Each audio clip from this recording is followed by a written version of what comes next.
6 p.m. Pakistan Standard Time. Assalamu alaikum. This is Radio Pakistan. The news read by Hassan Gilani. First, the headlines. Prime Minister addressing business community in Bahrain today said government is ready to support joint ventures and facilitate investment plans in Pakistan. Pakistan and Bahrain have decided to establish joint teams to chalk out a roadmap for future collaboration in the fields of finance, banking and commerce. Finance Minister at a meeting with the UAE ambassador in Islamabad today reiterated Pakistan's commitment to further deepening bilateral fraternal partnership. Minister for Power says government is actively promoting clean and green energy to expand renewable energy across the country. In Indian illegally occupied Jammu and Kashmir, occupation forces have intensified cordon and search operations targeting pro-freedom activists and educational institutes. In T20 Tri-Series at Rawalpindi, Pakistan have put Sri Lanka into bat. And now the news in detail. Prime Minister Mohammad Shehbaz Sharif says Pakistan GCC free trade agreement to be signed very soon will help enhance trade between Pakistan and GCC member countries, particularly Bahrain. Addressing business community in Manama today, the Prime Minister said his government is ready to support joint ventures, facilitate investment plans and assist in mutually rewarding journey of progress. He asked the Bahrain businessmen to come forward and avail vast opportunities in industry, agriculture, IT and fintech sectors. Shehbaz Sharif said Pakistan and Bahrain are two brotherly countries and our decades-old relations are based on culture, religion, mutual respect and trust. The Prime Minister also extended his gratitude to the Bahrain leadership, including the King, the Prime Minister, the Deputy Prime Minister, the Crown Prince and the Foreign Minister for unwavering commitment towards Pakistan, saying that meetings with them remained extremely productive. He said the Pakistani community living in Bahrain sent remittances worth $484 million during the last financial year, which is highly commendable. Earlier in his welcoming remarks, Bahrain's Minister for Finance and National Economy, Sheikh Salman bin Khalifa Al Khalifa, thanked Prime Minister Shehbaz Sharif and his delegation for visiting Bahrain. Pakistan and Bahrain have decided to establish joint teams to chalk out a roadmap for future collaboration in the fields of finance, banking, commerce and economy. The bilateral ties and cooperation were discussed in a meeting between Deputy Prime Minister Mohammad Ishaq Dar and Bahrain's Minister for Finance Sheikh Salman bin Khalifa Al Khalifa in Manama.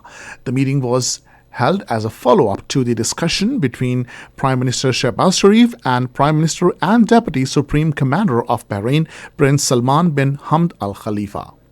The discussion between Ishaq Dar and Sheikh Salman focused on enhancing cooperation in finance sector. Minister for Interior Mohsen Naqvi held a meeting with Bahrain's Interior Minister General Sheikh Rashid bin Abdullah Al Khalifa in Manama.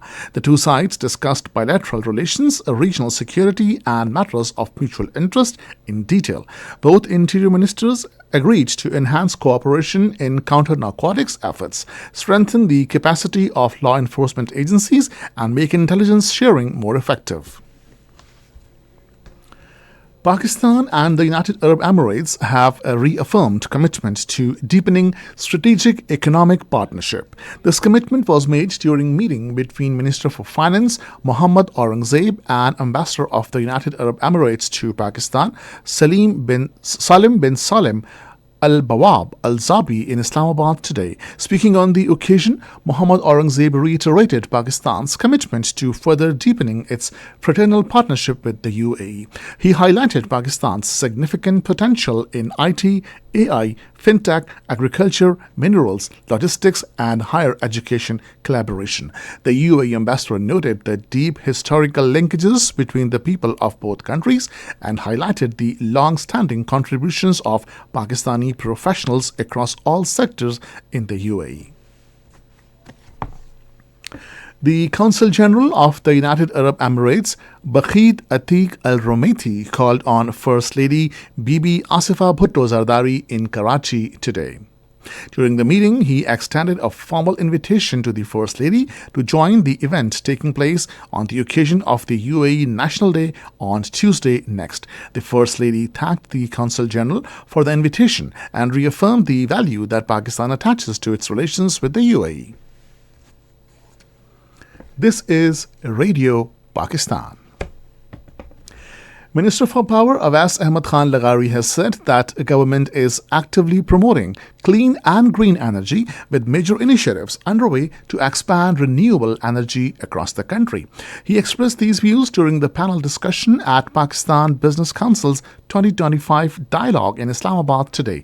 The minister said that Pakistan's energy sector offers vast opportunities and the share of alternative energy sources is increasing. He said Pakistan is generating 19,000 megawatts of solar power and the country is among the fastest growing solar energy markets in the world. Minister for Religious Affairs Sardar Muhammad Yusuf has said that the government is committed to promote a deeper understanding of the Holy Quran and holding of international Qiraat competition in Pakistan is part of this. He expressed these views while addressing the concluding ceremony of Pakistan's first ever international Husn-e Qiraat competition in Islamabad today. Sardar Muhammad Yusuf said the Holy Quran is not only a source of guidance but also a complete code of life that every Muslim must follow. Prominent qaris from more than 40 countries of the Organization of Islamic Cooperation participated in the event. In Indian illegally occupied Jammu and Kashmir, Army, police and paramilitary forces have intensified cordon and search operations targeting pro-freedom activists and educational institutes. According to Kashmir Media Service, intensive raids were conducted at the residences of Jamaat-e-Islami members and institutes in Islamabad, Pulwama, Kulgam, Shopaiya, Badgam and Kupwara districts. Forces personnel seized electronic devices, books, property and bank documents during the operation. The troops also raided Jamia Sirajul Ulum in Shopaiya and Jamia Islamia Institute in Kupwara. The operations are part of the Indian efforts to suppress Kashmir's political and pro-freedom activities.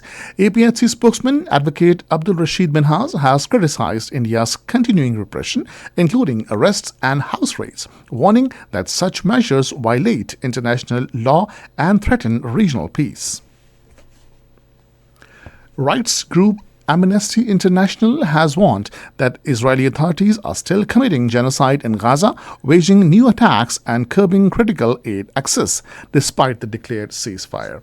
The rights organization, in a statement issued today, said Israel has repeatedly violated the ceasefire deal more than 500 times in 7 weeks. Amnesty's Secretary General Agnes Kalamard said Israeli authorities are continuing their ruthless policies, restricting access to vital humanitarian aid and deliberately imposing conditions calculated to physically destroy Palestinians in Gaza.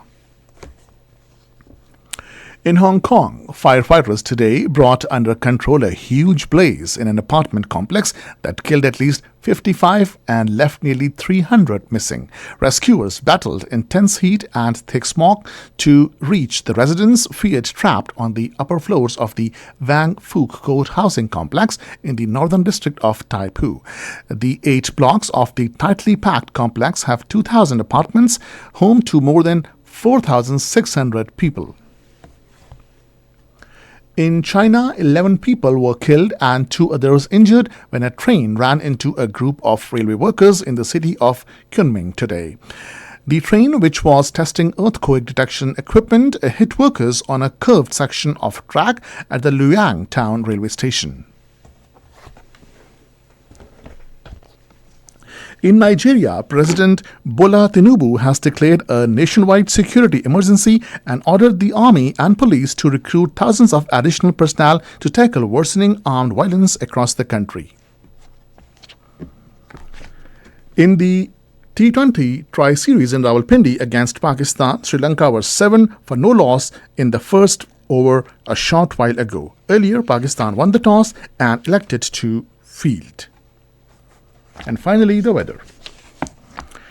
Weather is likely to remain cold and dry over most parts of the country, while very cold in hilly areas during the next 12 hours. Smog and fog in patches may develop over plain areas of Punjab and Khyber Pakhtunkhwa during morning and night hours.